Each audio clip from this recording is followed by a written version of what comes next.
Hi, I'm Catherine Watson, an elder care advisor and life coach, and I just want to share with you a conversation I had with a client recently.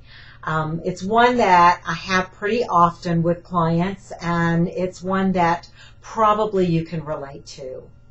So I'm going to change the names, of course. Let's just call her Mary called me. Mary was an adult child. She's the daughter-in-law of Susan. Susan is 85 years old. She has dementia. And recently, Mary and her husband decided to move Susan in to live with them about 6 months ago. They figured it would be a good situation, that they would be able to give her much better care than moving her into a community, because they really love her and care about her. And Mary had always gotten along greatly with her mother-in-law, and she figured this would be a lot of fun, actually, and she would be able to do something good for her family. So they moved Susan in, and things began to start unwinding rather quickly. Both Mary and Jim had no idea all that's involved in caring for someone with dementia. And the move, I'm sure, set Susan back some. Anytime you move someone with dementia, it's going to be a little bit harder on them, and they're going to take a while to acclimate to their new surroundings. So Mary and Jim had gone to a lot of trouble to make this move happen and to fix her room up perfectly and make it so beautiful, and they just knew she was going to love it. Well, she didn't.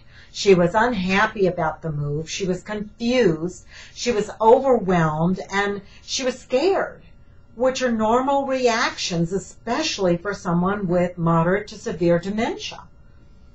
But they didn't know how to handle this. And by the time Mary called me, she was so overwhelmed and stressed out, but feeling guilty at the same time of even thinking about moving her mother-in-law to a community. She just didn't know what to do.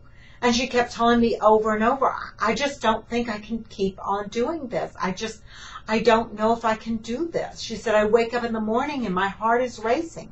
She said, I hardly sleep at night because I'm worried about my mother-in-law. Jim goes off to work and I'm left here with her all day long. And she said, it's scary and it's overwhelming and I have no time for myself. And I feel selfish even thinking about that. And so the first thing I told her was, you have a right to have time for yourself.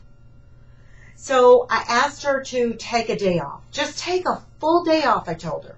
Go with your friend, go out to eat, go have a nice lunch somewhere, go to a funny movie, and have a good time. Let me do the looking. Stop worrying about looking all over the internet for a place. Let me take that time and do that for you. And we'll reconvene the next day. So when we did, she was a lot more clear-headed. And we talked about a few things, and I asked her a couple of questions. I said, let me ask you something, Mary. I said, do you think your mother-in-law is getting the very best care she could possibly get? And she kind of looked forlorn, and she said, no, she's not. She really isn't. She said, I try to. I really do. I'm trying the best. And I said, I know you're trying the best you can. But let me ask you another question. Are you an expert at dementia? Have you studied about dementia? Do you have any degrees that would support your being an expert at dementia? No, she said, I don't. And I really don't know how to talk to her or engage with her. And I said, the reason that all of these memory care places keep popping up is exactly that. Families are not designed to be able to care for their loved one in every situation.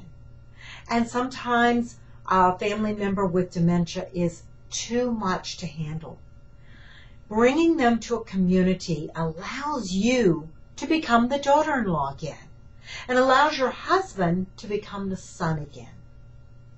And caregivers who know about dementia, who know how to engage with someone with dementia, who know how to accept them for who they are and where they are right now, are able to take over and take great care of your mother-in-law. And she stopped and she took a breath and she said, you know, you're right.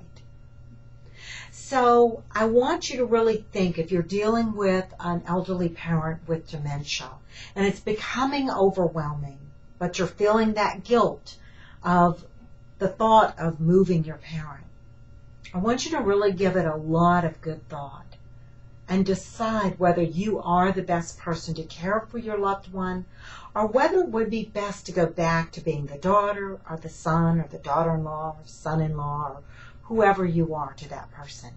Go back to being their friend. Go back to just caring about them and making sure that they get the best care possible in the best community you can find. I'm Catherine Watson. I'm an elder care advisor and a life coach, and I'd love to help you in this process.